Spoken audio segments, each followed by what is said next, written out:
हमारे श्रद्धेय पूज्य आदरणीय डॉक्टर प्रणव पंड्या जी भाई साहब के माध्यम से आज का होली का संदेश सुने।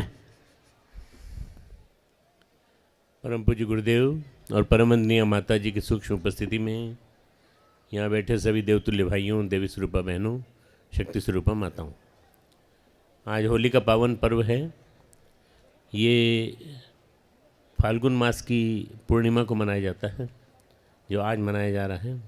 अभी आप ऊपर की तरफ जहाँ से बैठे हैं आपको शायद चंद्रमा दिख रहा होगा, पूर्णतः अपनी सब कलाओं के साथ। इस पर्व का बड़ा विशेष महत्व है। ये भी नवसृष्टि पर्व है। नई फसल के आने की वेला में खुशी मनाते हुए हमारा कृषि प्रधान देश इसको मनाता है। फसल की पूजा की जाती है। ये कृषि की दृष्टि से बड़ा महत्वपूर्ण पर्व है। फसल आने वाली है, नया गेहूं आने वाला है। और जब हमारे श्याम बिहारी दुबे जी आपसे कह रहे थे पानी की बूंदें कुछ सुबह आईं, ये कौन सा मास है? मास तो वास्तव में वसंत मास है, और वसंत जो है वो आज विदा होकर के चैत्र मास लग जाएगा थोड़े दिनों के बाद। तो ये जो पर्व है, इस पर्व पर फसल की पूजा होती है। किसान बड़ा बेसब्री से इंतज़ार करता है कि हमारे फसल ओलों की वजह से, पानी की वजह से बर्बाद न हो जाए। हम लोग प्रतीक्षा करते हैं कि गेहूं की फसल अच्छी आए, क्योंकि गेहूं पर सब कुछ निर्भर करता है। पूरा हमारे भारत की जो औसत आर्थिक स्थिति है वो गेहूं पर डिपेंड करती है। और समस्या ये है कि हर बार यही होता है कि नेचुरल कैलेमिटीज़ इतनी ज़्यादा आई हैं कि इनकी वजह से हम लोग हमेशा फसल बर्बाद होते देखते हैं। मैंने अपनी आँखों से पिछले 10-12 सालों से जब भी मैं जाता हूँ तो मैं देखता हूँ ओलों की वजह से बिछी हुई हैं फसलें। गेहूँ पक के इन्हीं दिनों आता है, और बिना पका गेहूँ अगर आप काट लेंगे तो आपके काम का नहीं है वो, क्योंकि उसमें रस नहीं आया अभी ऊपर। इसलिए बस थोड़े दिन की बात और है। भगवान से प्रार्थना है कि पानी न गिराएं और ओले न गिराएं, और इस तरह से नुकसान न हो किसान का। इसी के लिए पूजा की जाती है। नवान्न अन्न जो आता है, नवान्न पूजा की जाती है, नए अन्न की पूजा। और नए अन्न की पूजा करके नए अन्न को मिलाकर प्रसाद में आज आपको दिया जाएगा। तो प्रसाद वो नए अन्न की पूजा है। इसी तरह से जब मास समाप्त, वर्ष समाप्त होता है तो एक कृषि अन्न, उसमें धान की फसल आती है। तो धान की फसल की में खील जो होते हैं पताशों के साथ आपको दिए जाते हैं, वो चावल की फसल की आने की खुशी में है। ये गेहूं की फसल की आने की खुशी में, वो चावल की फसल। ये जो पर्व हैं हमारे कृषि के साथ जोड़े गए हैं। हमारी कृषि और हमारे ऋषि दोनों ने मिलकर के ये पूरी पूरी भारतीय संस्कृति की आधारशिला रखी है। इसलिए हमको ये मानना चाहिए कि ये इतना बड़ा जो क्रम है ये केवल रंग खेलने के लिए नहीं है। ये जो होली का पर्व है ये हमारी संस्कृति से जुड़ा हुआ, हमारे आर्थिक व्यवस्था से जुड़ा हुआ, हर चीज़ से जुड़ा हुआ पर्व है। ये बात ज़रूर है कि हाँ, इससे के साथ जुड़े हुए कई पक्ष ऐसे हैं जिसमें कि ये माना जाता है कि इसको अश्लीलता निवारण का पर्व भी माना जाता है, इसको विषमताओं के निवारण के पर्व भी माना जाता है, समरसता का पर्व भी माना जाता है। सब कोई आपस में गले मिल सकते हैं, इसका ही पर्व माना जाता है। क्योंकि रंगों का पर्व है इसलिए रंगों का पर्व माना जाता है। इसलिए होली जो है ये बहुत महत्वपूर्ण पर्व है। होली को लोग केवल ये मान लेते हैं 2 दिन छुट्टी मिलती है, 2 दिन की छुट्टी होती है। छुट्टी से मतलब नहीं है। ये होली जो है ये हमारे जीवन को रंगमय बनाने के उद्देश्य से बनाई जाती है। हमारा जीवन रंगीन हो, रंगमय हो, हमारा जीवन हर तरह का रंग हमारे जीवन में हो। जो विभिन्न रंग हैं, हरा रंग है, नीला रंग है, पीला रंग है, इन सब के मीनिंग्स हैं, अलग अलग मीनिंग हैं। मैंने एक बार श्रृंखला लिखी थी अखंड ज्योति में, तो मैंने 7 रंग में 7 रंगों में से 5 ही रंग पर लिखी। तो गुरुदेव ने आदेश दिया कि बेटा बाकी 2 रंग भी लिख के आओ, लाओ। फिर मैंने ढूंढा मैटर और लिखा मैंने, तो मुझे ऐसा लगा कि वास्तव में बिना 7 रंगों के हमारा जीवन अधूरा है। 7 रंग हमारे जीवन में होना चाहिए, पूरे के पूरे। हमारे ब्लड की बोन मेरो से लेके और शरीर का एक एक हिस्सा रंगों से बना हुआ है। रंगों से हम पहचाने जाते हैं। भाई साहब, देखा हुआ आदमी कैसा है? गोरा गोरा सा है और थोड़ी सी लालिमा है चेहरे पर। भाई साहब, देखा उस आदमी को कैसा है? थोड़ा काला है, ज़्यादा काला है। आपने अपनी लड़की के लिए देखा है क्या उसको? पूछते हैं एक दूसरे से। आपने रंग देखा कि नहीं उसका? आपकी लड़की गोरी और वो रंग काला। हमारे यहाँ रंग से अनुमान लगाया जाता है व्यक्ति के व्यक्तित्व का। रंग जो है ये बहुत महत्वपूर्ण चीज़ है और रंगों के माध्यम से हम वास्तव में अपने जीवन को रंगीन बना सकते हैं, रंगमय बना सकते हैं। रंग जो हैं, कलर्स जो हैं, ये हमारे जीवन में बहुत महत्वपूर्ण भूमिका निभाते हैं। रंगों के अलावा मित्रों एक सबसे बड़ी बात यह है कि ये जो पर्व है, इस पर्व के साथ हंसी मजाक, खेलकूद, मस्ती सब कुछ जुड़ा हुआ है। आप जो साल भर किसी से मजाक नहीं कर सकते वो आज के दिन मजाक कर सकते हैं। कल का दिन जो है होली का, उस दिन पर वो मजाक ऐसी ना हो कि किसी व्यक्ति के व्यक्तित्व को डेनिग्रेट कर दे, नीचा दिखा दे या उसका अपमान कर दे। ऐसा भी ना हो, अपमान भी ना होने पाए। इस स्थिति में इस पर्व को ऐसा मनाया गया कि ये पर्व जो है, इस पर्व के दिन आप हंसी ठिठोली जो भी कुछ करना हो कर सकते हैं, पर इसके नाम पे अश्लीलता नहीं कर सकते। भाभीयों के साथ हंसी मजाक, बहनों के साथ हंसी मजाक, लड़कियों के साथ हंसी मजाक, ये नहीं चलेगा। ये अगर चलेगा तो अश्लीलता आ जाएगी और अश्लीलता जहाँ आ जाएगी वहाँ सब गड़बड़ी होगी। इसलिए इसको पर्व के रूप में पूजा जाता है, पूजन के रूप में मनाया जाता है। हमारे इसके जो आराध्य देव हैं वो नरसिंह भगवान हैं, तो आज हम नरसिंह देवता का पूजन करते हैं। प्रहलाद जो थे उन्होंने नरसिंह भगवान का आह्वान किया और आह्वान करने के बाद उन्होंने अपने पिता से कहा सब जगह मौजूद है वो, तुम जहाँ चाहो वहाँ देख सकते हो। बोले इस खंबे में भी हैं? तो उन्होंने कहा हाँ इस खंबे में भी हैं। जैसे उसने अपने तलवार चलाई तो उस खंबे से प्रकट होकर के उन्होंने नख से, जो उसको वरदान प्राप्त था उस वरदान के अगेंस्ट, उस नख से उसके पेट को चीर दिया और पेट को चीरने के पश्चात उसमें से उसका अंत हो गया, प्राणांत हो गया और प्रहलाद को अपनी गोद में ले लिया। प्रहलाद जैसा रक्षक, प्रहलाद जैसा संस्कृति का रक्षक, प्रहलाद जैसा भगवत भक्ति का रक्षक, प्रहलाद ने अपने पिता से मोर्चा लिया और पिता से मोर्चा लेने के बाद उसने एक विलक्षण संघर्ष किया कि चाहे कुछ भी कर लो मैं भगवत भक्ति को नहीं छोड़ूंगा, मैं भगवान को मानता हूँ। तो ये जो प्रहलाद हैं ये एक प्रकार से हम सब के लिए प्रतीक हैं। अनीति से मोर्चा लेना, अनीति से मोर्चा लेना, चाहे पिता ही क्यों ना हो, चाहे वो हमारा घर में बैठा हुआ हमारा कोई रिश्तेदारी क्यों ना हो, हम मोर्चा लेंगे। और इसके लिए फिर प्रहलाद ने विजय प्राप्त की और उसके लिए आज का दिन मनाया जाता है कि प्रहलाद को होलिका की गोद में बिठा दिया गया, उनकी बहन की गोद में, और वो अल्टीमेटली प्रहलाद विजयी रहे और प्रहलाद जले नहीं, होलिका जल के भस्म हो गई। हम भी यही मानकर चलें कि हमारे साथ भी हमेशा भगवान का वरद हस्त रहेगा। परम पूज्य गुरुदेव नरसिंह भगवान के रूप में, नर सिंह दोनों के रूप में हमारे बीच में मौजूद है। दूसरा है मित्रों जो आज हम करते हैं त्रिधा समता देवी का पूजन। त्रिधा तीन कौन कौन सी? लिंग भेद, जाति भेद, अर्थ भेद। ये लिंग भेद, जाति भेद और अर्थ भेद जो है इसने समाज को तोड़ रखा है आज पूरा। अगर आप देखें आरक्षण के नाम पर पूरा के पूरा समाज टूटा हुआ है, पूरा समाज टूटा हुआ है और समाज को तोड़ दिया। परखा जाता है तो धन को परखा जाता है। शादी के लिए जाएंगे तो धन कितना है आपके पास, कितना लड़का हमारे लड़के को देंगे आप, अर्थ भेद। आपकी जाति क्या है, जाति भेद। और लड़का और लड़की का भेद बचपन से चालू हो जाता है।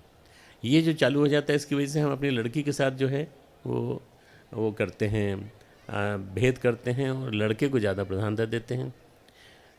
लड़का लड़की का भेद जो है ये हर घर में चलता है।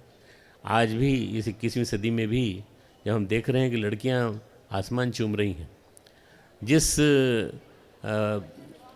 प्लेन में हमारे पायलट्स गए थे उस प्लेन को उड़ाने वाली जो मुख्य पायलट थी, जिससे कि उन्होंने बाराकोट के जो उनके आतंकियों के अड्डे थे उनको तबाह किया था, उसको चलाने वाली एक जो महिला थी पायलट, वो महिला पायलट थी।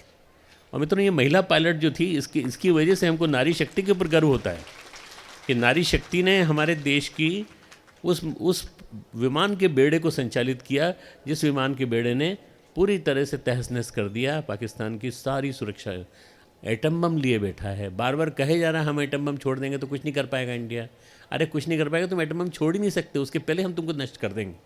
पूरा के पूरा जो कांड हुआ मित्रों पुलवामा का, उसके बाद नारी शक्ति ने कहा नहीं हम है ना साथ में, हम हैं, इसलिए किसी को चिंता करने की ज़रूरत नहीं। मित्रों, नारी शक्ति जहाँ है वहाँ किसी को चिंता करने की ज़रूरत नहीं। इसलिए ये जो आज का जो दिन है वह हमें याद दिलाता है कि हमें लड़का लड़की में भेद नहीं करना चाहिए। सब हमारे लिए बराबर हैं, सब शक्ति। ये जो अभी लड़कियां आगे बैठी हैं, ये जीजी के संरक्षण में पलती हैं ऊपर, और आप सबके लिए भोजन बनाती हैं, हम सब के लिए भोजन बनाती हैं। ये अभी इनसे पहले जो बैठी थी वो भी गई थी। तो ये नारी शक्ति पूरी पूरी ट्राइबल बेल्ट की हैं, ट्राइबल बेल्ट की। इनमें से बहुत सारी को तो अक्षर ज्ञान भी नहीं होगा, शायद थोड़ा सा ही है, परंतु फिर भी ये नारी शक्ति ही सारी की सारी हमारे शांति कुंज की जान है पूरी की पूरी। यहाँ पर जो काम चल रहा है, जैसा जो श्याम बिहारी दुबे जी ने बताया था, हमारे जीजी यहाँ बैठी हैं, जीजी की वजह से सब चल रहा है। वास्तव में इनकी वजह से चल रहा है। अगर ये काम करना बंद कर दें तो हम लोग खाना नहीं मिलेगा, आप लोगों को भोजन नहीं मिलेगा, किसी को भोजन नहीं मिलेगा। जो सारा मिल रहा है वो इन लोगों की वजह से मिल रहा है। ये सारी की सारी देवियाँ हमारे यहाँ करीब करीब 40-45 देवियाँ हैं जो ऊपर भोजन बनाती हैं, और ट्राइबल बेल्ट से आई हैं, और बड़े इनके कार्यकर्ता पिता हैं, इनके पिता कार्यकर्ता हैं, इनके रिश्तेदार कार्यकर्ता हैं। उन्होंने बड़े विश्वास के साथ इनको भेजा है कि जीजी के पास रहोगी तो ट्रेनिंग लोगी। मित्रों, ये जो हमारा देश है ये बड़ा महत्वपूर्ण देश है। यहाँ नारी को प्रधानता प्राप्त है। नारी को प्रधानता न होती तो हमारे यहाँ सीताराम, राधे श्याम, ये जो वर्ड यूज़ होता है, बार बार यूज़ होता है, उसमें पहला नाम महिला का आता है, नारी का आता है। हमको भी मानना चाहिए कि हम त्रिधा समता जो है उसका हमेशा ध्यान रखेंगे। इसके बाद मातृभूमि पूजन। हमारी जो ये भूमि है ये हमारी माँ है, ये भूमि मेरी माँ है।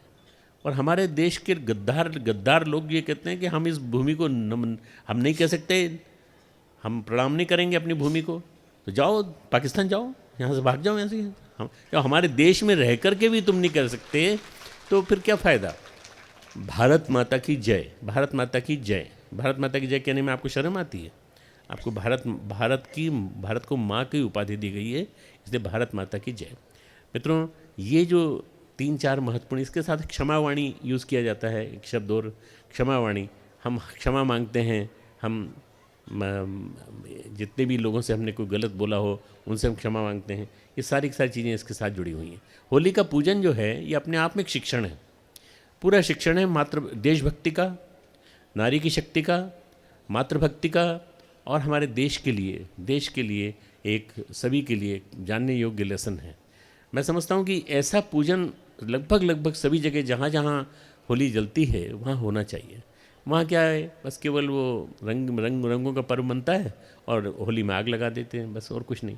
हमारे यहाँ जैसे वसंत पंचमी ख़त्म होती थी वैसे ही हमारे ऋषि मुनि चल पड़ते थे और शिष्यों को लेकर जाते थे गायत्री माता की जय और भारत माता की जय, भारतीय संस्कृति की जय के नारे लगाते हुए जंगलों में जाते थे और लकड़ी इकट्ठी करके लाते थे, वहाँ समिधा इकट्ठी करके लाते थे। गोबर के जो गाय जो वहाँ गोबर करती थी उस गोबर के कंडे उठा के लाते थे और उससे ये होली का सजाते थे और तब होली जलती थी। होली कूड़ा कबाड़ को जलाने के लिए नहीं है, होली एक प्रकार से यज्ञ है, बहुत बड़ा यज्ञ है, नवाहन यज्ञ। और उस यज्ञ के लिए इसकी यज्ञ की जो भस्म है, जो होलिका की जो भस्म मानी जाती है, उस भस्म से आपके शरीर के कई रोग ठीक हो सकते हैं। इतना महत्वपूर्ण है होली का पर्व। इसलिए आप लोग जो यहाँ बैठे हैं तो उसको जानना बहुत ज़्यादा ज़रूरी है। इसके अलावा इसके साथ बुराइयाँ जुड़ गई, गाली देना, अश्लील बातें करना, और आज के दिन नहीं करेंगे तो कब करेंगे, ऐसी बातें बोलना, नहीं, ऐसा नहीं। इसके साथ ये चीज़ें नहीं जुड़ना चाहिए। हम तो अपने यहाँ फूलों की होली मनाते रहे हैं, अभी तक मनाते रहे बराबर। इस साल पुलवामा की वजह से, पुलवामा में जो कांड हुआ जिसमें कि हमारे 50 से ज़्यादा सीआरपीएफ के जवान ऑफिसर्स मारे गए, उनकी वजह से हमने इस साल फूलों की होली भी कैंसिल की, यहाँ की रंगीन रंग भरी होली भी कैंसिल की, और हमने कोशिश की कि हम उसको प्रदर्शन न करें। इसी साल की बात है बस केवल कि ये राष्ट्रीय शोक है हमारे, केवल अपने यहाँ नहीं, कई आश्रमों में और कई जगह संस्थानों में, सब जगह उन्होंने रंगीन होली के लिए मना किया। पर रंगीन होली के पीछे एक ही उद्देश्य है, रंग का महत्व अपने जीवन में हम पहचानें, हम उसको जानें। यदि हम उसको जान जाएंगे किसी तरह की कोई दिक्कत नहीं होगी। तो मित्रों, ये होली जो है, ये होली बड़े महान उद्देश्यों के लिए मनाई जाती है और इसके साथ साथ जुड़ा है कृषि का पर्व। और कृषि का पर्व ये कि हमारी फसल गेहूं की जो आ रही है वो बढ़िया हो, अच्छी हो, फसल कटे, जब कटे तो हमारे पास बढ़िया गेहूं आए और उस गेहूं के माध्यम से हमारे घर में धन, समृद्धि, संपन्नता सब कुछ आने लगे। ये उसके साथ जुड़ा हुआ उद्देश्य है। मित्रों, एक और बात मैं आपको सुनाना चाहता हूँ जो हमारे यहाँ के यशस्वी कवि आदरणीय श्री सचिंद्र भटनागर जी ने लिखी है और मैं कविता के रूप में लिखी है। मैं कविता के रूप में पढ़ के सुनाता हूँ। ये इस घटनाक्रम के परिप्रेक्ष्य में है जो घटनाक्रम अभी 1-1.5 महीने पहले घटा है। हमारा देश बड़ा संवेदनशील देश है। हमारा देश की सीमाएं सुरक्षित हैं क्योंकि हमारे सैनिक वहाँ खड़े हैं बॉर्डर पे।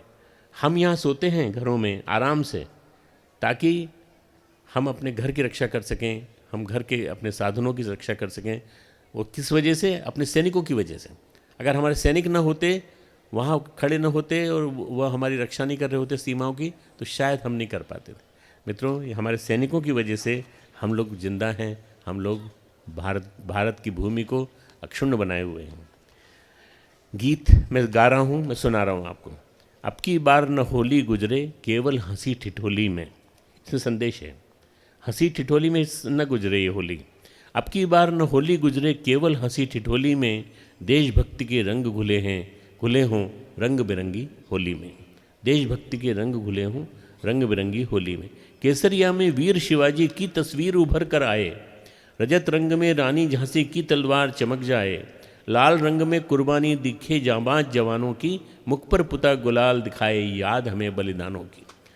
भाव भरे हों मुख पर पुता गुलाल दिलाए याद हमें बलिदानों की। भाव भरे हों अमर शहीदों की खातिर रंगोली में, देशभक्ति के रंग घुले हों रंग बिरंगी होली में।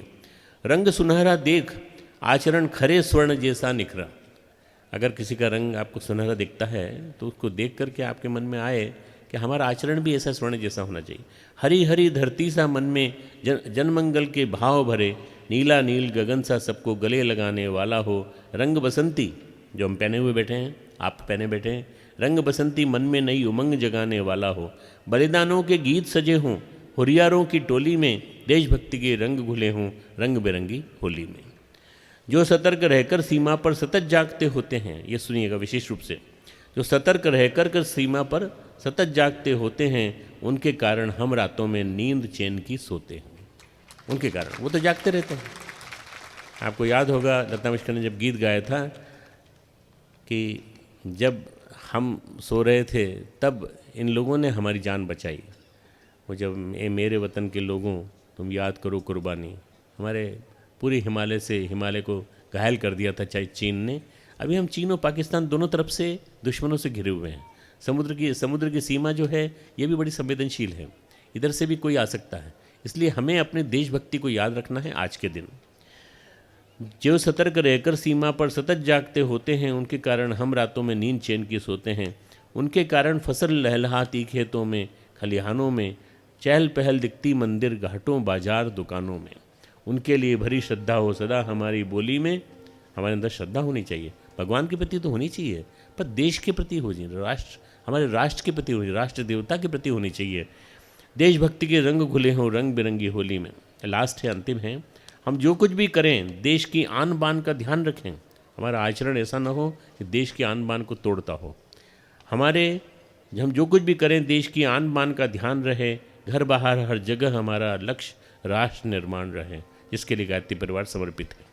ये हम लोग समर्पित हैं राष्ट्र निर्माण के लिए। भाव राष्ट्र हित का हर पल हो अनपढ़ और विद्वानों में, सजन हेतु सहमति जागृत हो निर्धन और धनवानों में। मार्ट मॉल में फ्लैटों में और मजदूरों की खोली में, मार्ट मॉल और फ्लैटों में और मजदूरों की खोली में, हर जगह देशभक्ति के रंग घुले हों रंग बिरंगी होली में।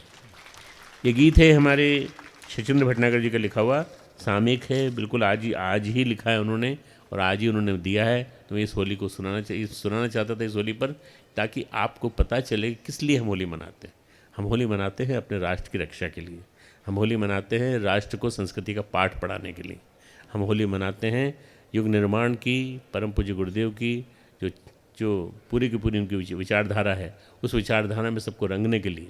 अगर आप विचारधारा में रंग देंगे लोगों को तो देखिए देखते देखते परिवर्तन दिखाई पड़ने लगेगा। हम लोग युग परिवर्तन की दिशा में आगे चल रहे हैं और आने वाले दिनों में देखते देखते बहुत बड़ा व्यापक विस्तार होने वाला है।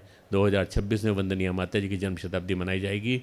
आने वाले 8 वर्षों में बहुत तेज़ी से परिवर्तन होगा पूरे देश में, पूरे विश्व में, और देखते देखते आपको चारों तरफ ये जो आज जो हम बात कह रहे हैं ये आपको दिखाई पड़ेगी। खूब खूब मंगल कामनाएं, खूब खूब आपको आशीर्वाद।